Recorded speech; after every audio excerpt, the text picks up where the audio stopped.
السلام علیکم۔ ظلم جب بڑھتا ہے تو مٹ جاتا ہے، اور بھارت کے اندر جو ظلم بھارتی افواج، جو ظلم بھارتی حکومت وہاں کے غریب لوگوں پہ، وہاں کی اقلیتوں پہ کر رہی تھی، وہ ختم ہونے کا وقت قریب آ چکا ہے۔ اور اس کا سب سے بڑا ثبوت یہ ہے کہ اب وہاں کے جو لوگ ہیں وہ حکومت کے خلاف اس طرح سے کھڑے ہوئے ہیں کہ انہوں نے بھارت کے کم از کم 25 سے زیادہ فوجی مار دیے ہیں۔ بہت بڑی بات ہوتی ہے ناظرین کہ آپ کے ملک کی عوام یا کسی بھی ملک کی عوام کھڑی ہو جائے اپنی فوج کے خلاف اور فوجیوں کو مار دے، اور اس کے بعد وہ یہ کہیں کہ ہم بہت جلد اس سے بھی بڑی کارروائی کریں گے، ہم بہت جلد اس سے بھی زیادہ نقصان دیں گے، اور ہم بہت زیادہ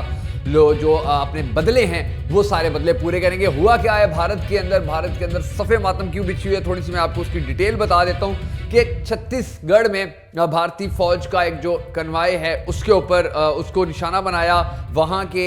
جن کو کہا جاتا ہے ماؤ نواز باغی، انہوں نے، اور اس کے نتیجے میں کم از کم 25 فوجیوں کو انہوں نے مار دیا، اور 35 سے زائد تو ابھی تک شدید زخمی ہیں۔ اور یہ اس وقت اٹیک کیا گیا کہ جس کے 4-5 دن بعد ہی آئی پی ایل شروع ہو رہا ہے، یعنی کہ آپ خود اندازہ لگائیں کہ یہ پوری دنیا کے اندر بھارت کا جو چہرہ ہے وہ کتنا منفی یا نیگیٹو گیا ہوگا کہ وہاں پر اتنا بڑا ایونٹ ہونے والا ہے، اور اس سے پہلے ہی یہ کارروائی ہو جاتی ہے اور دنیا کو بتایا جاتا ہے کارروائی کرنے والوں کی طرف سے کہ یہ ہم پہ ہونے والے مظالم کا بدلہ ہے۔ ناظرین، اس کے علاوہ بھی مہاراشٹر کا آپ حال دیکھ لیں، بنگال ہو، بہار ہو، جھارکھنڈ ہو، اتر پردیش ہو،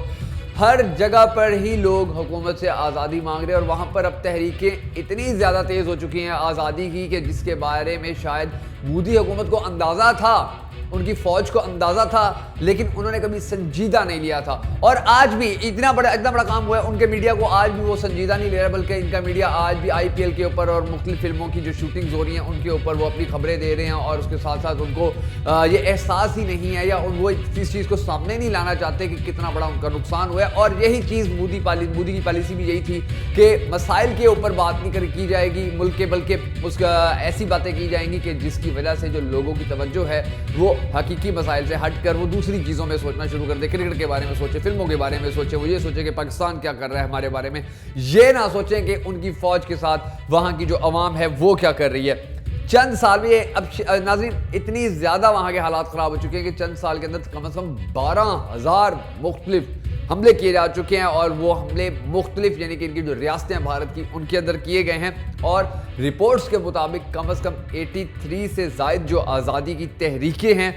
وہ چل رہی ہیں۔ آپ خود اندازہ لگائیں کہ جس ملک کے اندر 80 سے زیادہ یا 82-83 تحریکیں چل رہی ہوں آزادی کی، اور وہ سب ایسے موقع کی تلاش میں ہوں کہ کبھی بھی ان کو موقع ملے تو وہ ان کے نہ صرف حکومت سے بدلہ لیں بلکہ حکومتی جو افواج ہیں، حکومت کی جو مشینری ہے اس کو بھی نقصان پہنچائے۔ تو اب سوچیں کہ اگر بھارت کسی دن پاکستان کے ساتھ سیدھا ہو گیا، یا اگر بھارت کسی دن چین کے ساتھ سیدھا ہو گیا، تو پاکستان اور چین تو اس کا شاید اتنا نقصان نہ پہنچائیں جتنا اس کے اندر چلنے والی تحریکیں اس کو نقصان پہنچائیں گی۔ اور اس کے ساتھ ساتھ بہت جلد وہاں کے جو کسان ہیں جو پچھلے کئی ماہ سے سڑکوں کے اوپر بیٹھے ہوئے ہیں، انہوں نے اعلان کیا کہ اب ہم بہت جلد بھارت کی 12 ریاستوں کی بجلی بند کریں گے، اور اس کے بعد بھی ہماری بات نہ مانی گئی تو پھر ہم ایسا کام کریں گے کہ جو پھر نہ بھارت کی فوج سنبھال سکے گی اور نہ بھارت کی حکومت۔